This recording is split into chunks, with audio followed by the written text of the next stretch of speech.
The second mission in Halo Combat Evolved is without doubt my absolute favorite mission in the franchise. A big open terrain full of Covenant with nothing but a Warthog and a couple Marines to back you up. This mission is the pinnacle of freedom in the series, and I cannot find a single reason against it. This is why I want to share with you my views on this mission and why it is the best Halo has to offer.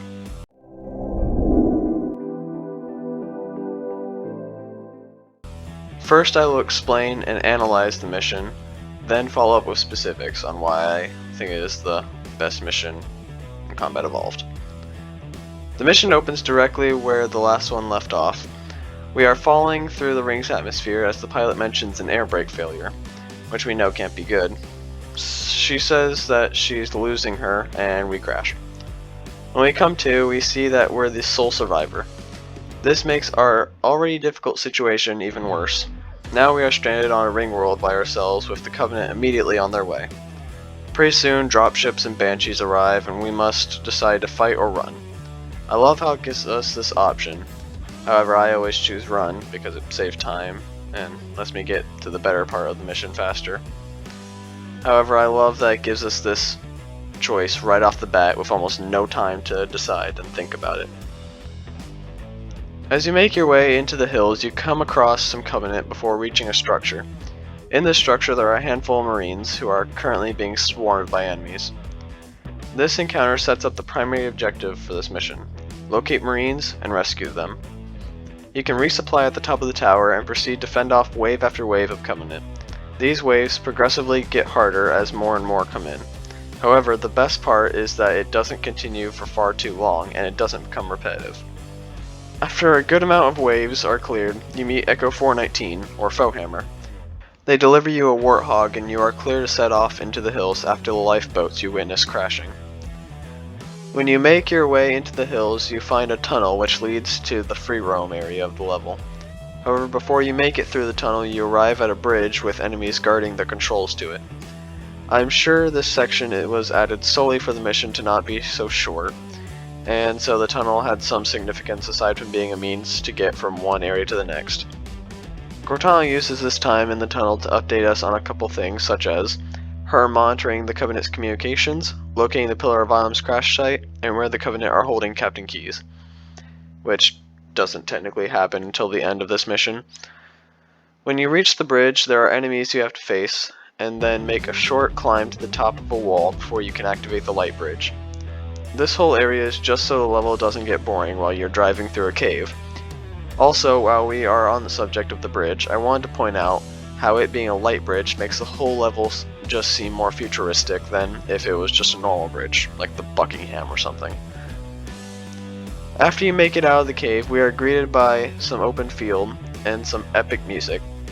There are 3 different areas we must rescue Marines from. You can go to any of these in any order. The best part about rescuing the Marines is that there are consequences.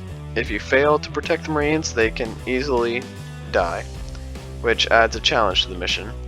Aside from surviving, you must also make sure that your fellow soldiers survive as well.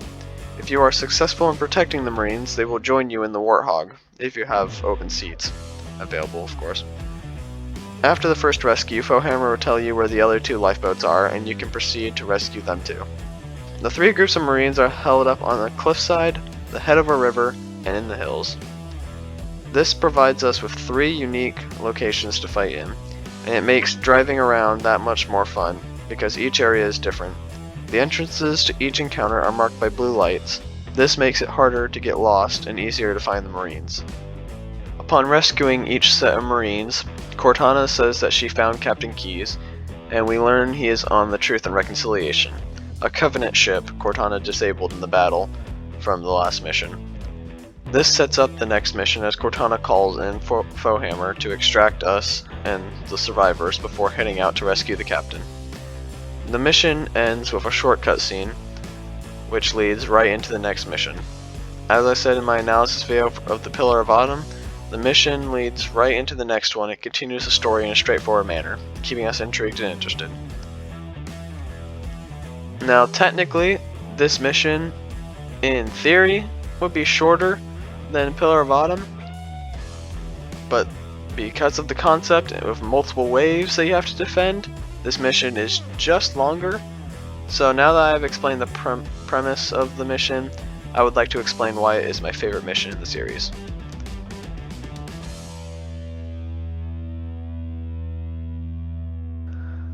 As I have said before, this mission is the pinnacle of freedom. You're given a Warthog and set loose. The map is big for a game in this time period, and with the Warthog you can literally go anywhere. There are multiple secrets in the Anniversary Edition, such as skulls and terminals. These can be fun and entertaining to search for and find. When I replayed this mission for this video, I came across a terminal I had never found before. And that is something I love about this level. Even after all these years of playing this mission, I still haven't traveled everywhere and seen everything this map truly has to offer. I always find that the best part of the level is coming out of the cave and driving through the valley with some of the best music this game has playing in the background.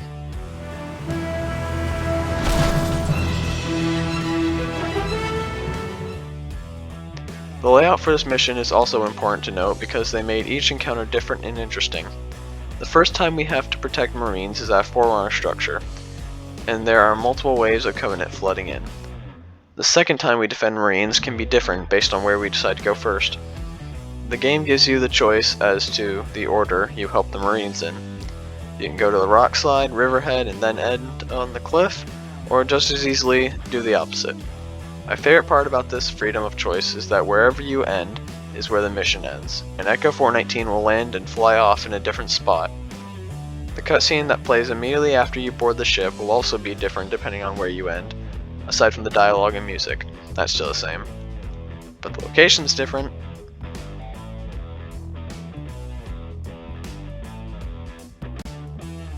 The Warthog is the very mechanic that allows for such freedom to be achieved.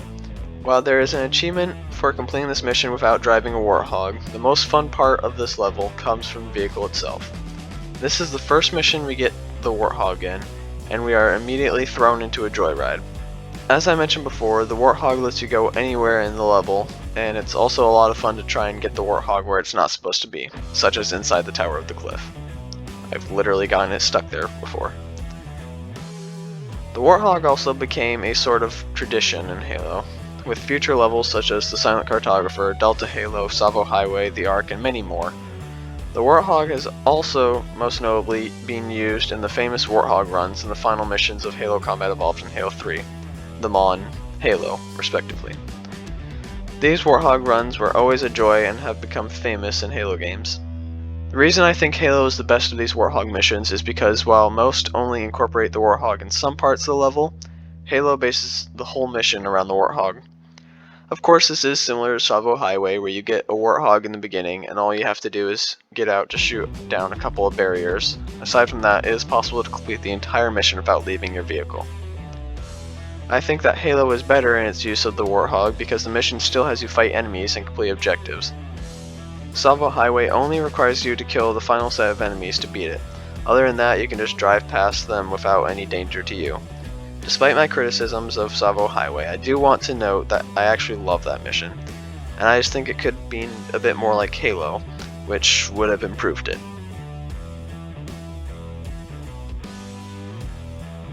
I've said it before and I'll say it again. The music when you exit the cave is the best that's in Combat Evolved. It embodies the feel of adventure and is so fun to drive around the valley with that music in the background. Halo has always been a master of captivating scenes with the perfect music. Just take the theme song for example. Thousands of kids back in the day would group together in bathrooms to try and replicate it. I was not one of those kids. To be real though, no one can honestly deny that the Halo music is anything less than perfect. Seriously, you should go listen to it. It's perfect.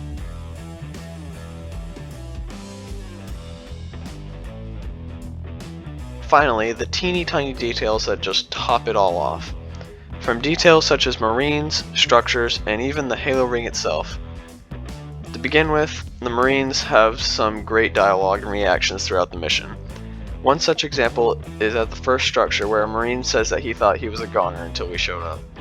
Another thing I found when I was replaying the level for this video is that the scientists at the top of the tower will cower and hide before shooting at the Covenant. It's not much, but it's the little things that make us love this game so much. The setting of most of these details are the mysterious structures. The structures constantly shoot a blue beam into the sky, which adds this sci-fi effect that is of Halo, showing us just how different this ring world is. The structures and tunnel that we find just after reveal to us that someone was here before us, and perhaps built this world. These are nice little hints that will eventually be confirmed in later levels. Finally, the horizon. One of the most famous sights in all of Halo is first viewed in this level. You can see the ring from anywhere in the level aside from the cave, obviously. However, the best spot to view it is from the cliff at the beginning or end. The view is one of the best in the whole game, if not the best.